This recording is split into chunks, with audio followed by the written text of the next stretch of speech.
quest for better ergonomics, a more comfortable ride continues.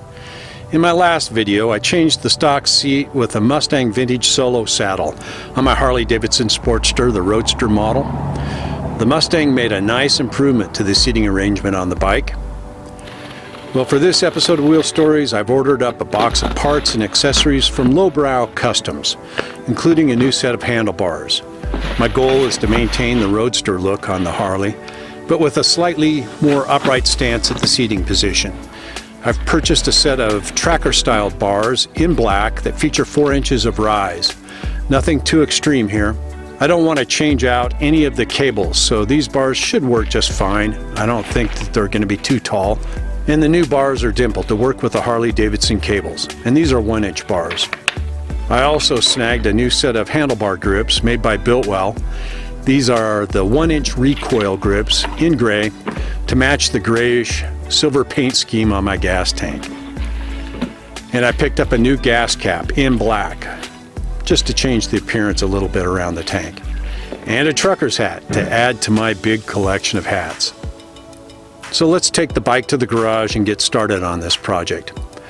Here's a look at the stock handlebars and grips that will be coming off the bike very soon.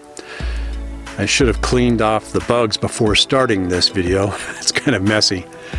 And a look at some of the tools that I'll be using to complete this modification.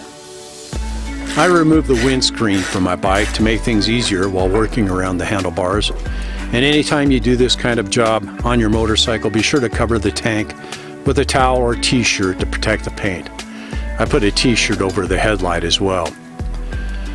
I begin removing the stock grip from the throttle tube on the right-hand side of the bars. This job is a bear because Harley uses glue to adhere the handle grips. So I do some slicing, dicing, and scraping with a utility blade to remove the rubber grip from the throttle control. And I do a bit of sanding and picking with my fingernails as well, and use some rubbing alcohol and Goo Gone to clean things up a bit.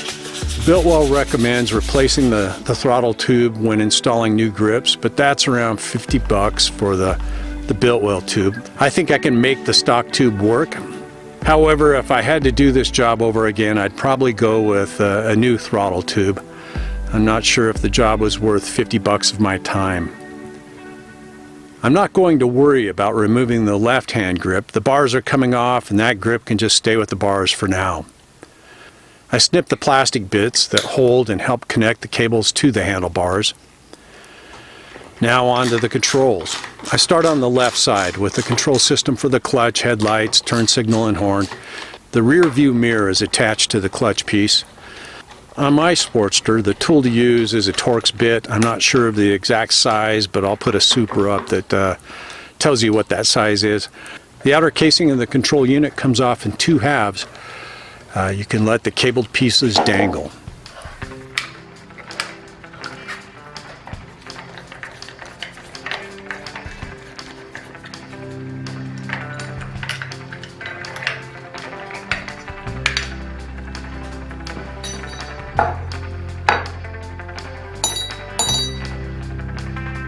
Next, the right side handlebar controls need to be removed. Same story here, takes a Torx bit.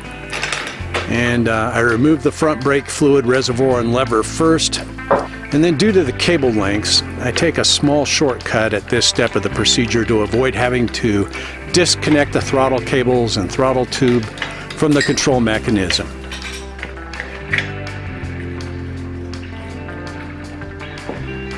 I simply remove the handlebars from the bike using an Allen wrench at the handlebar clamp and then slide everything off the end of the bar.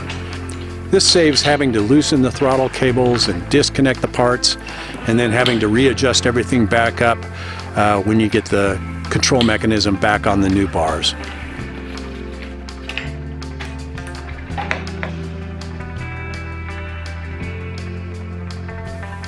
Time now to install the new 4-inch riser bars.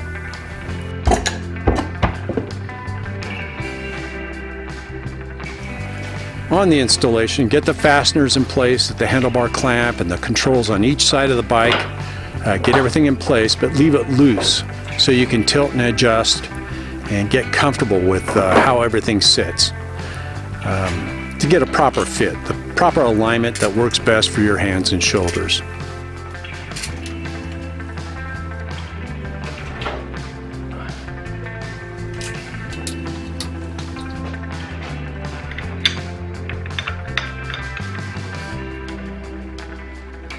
And be sure that the cables line up with the dimples on the underside of the handlebars so no wires get pinched.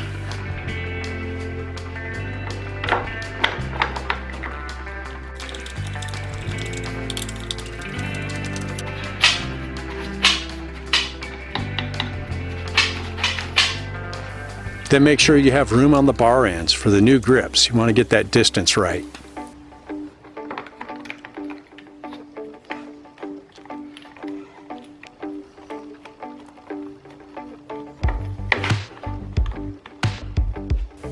Take your time sitting on the bike, getting comfortable with the bars and controls, making sure that you've got them where you want them positioned before you cinch down the bolts and secure everything in place. You want to tighten the bolts at the handlebar clamp in a crisscross pattern. After sitting on the bike a bit, you may decide to loosen up the bolts and make a few tweaks and adjust the bars and levers a smidge. Once you're good with the position of the bars and controls, it's time to install the grips. You will notice that the holes for the grips are different in size. The smaller diameter grip goes directly onto the bar on the left clutch side. The grip with the larger diameter has to fit over the throttle tube on the right-hand side. Sorry for the out of focus shot here, but I start on the left and follow the Biltwell recommendation to lube up the inside of the handle grip with WD-40. And then slide the grip on in one smooth, quick motion.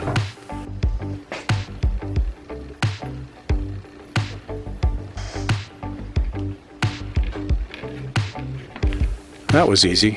Cool deal.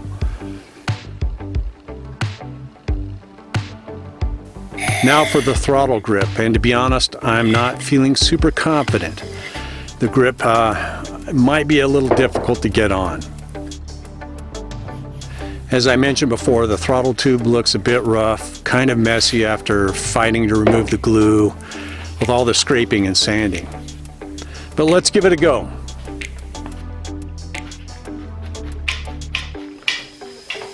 Crap. I'm going to need ample coats of WD-40. I don't want to get the grip stuck on the bar halfway down the tube. This sucks. I've got to pull it back off. No luck here after several tries. Time to fire up the compressor and give the air gun a shot. I get the inside of the grip and the throttle tube lubed up good with more WD-40. Then stick the air gun inside the grip as I work to slide it on. And it's not very easy, but eventually it works, blasting the grip with shots of air.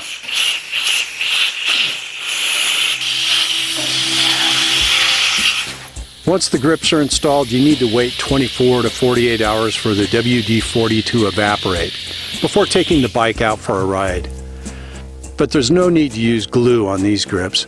Once the lube dries up, the grips are on the handlebars tight and secure. Be sure to inspect the cables and make sure everything is working correctly, the throttle, the clutch, front brake, the signals, etc. I tidy up the cabling with a few zip ties. Oh, and I can't forget, how about that new gas cap for the tank? Dang, in my opinion, that looks sharp. Black bars and a black gas cap to match. Here's a good look at the bike with the new handlebars and gas cap out on the road.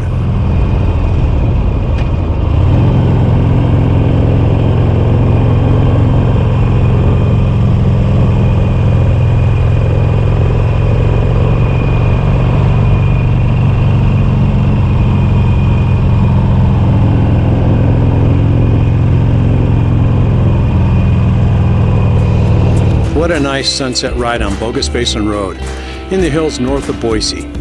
I intend to post a video covering this specific ride very soon, so check back to Wheel Stories. I'll give you a nice ride up in the foothills with the raw sound of the motorcycle.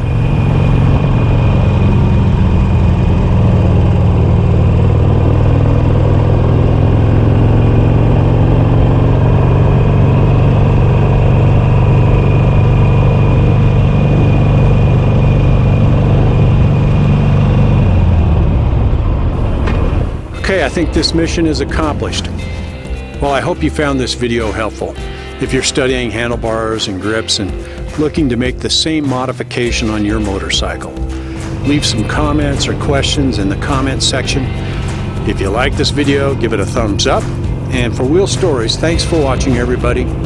I will see you in the next one. Farewell.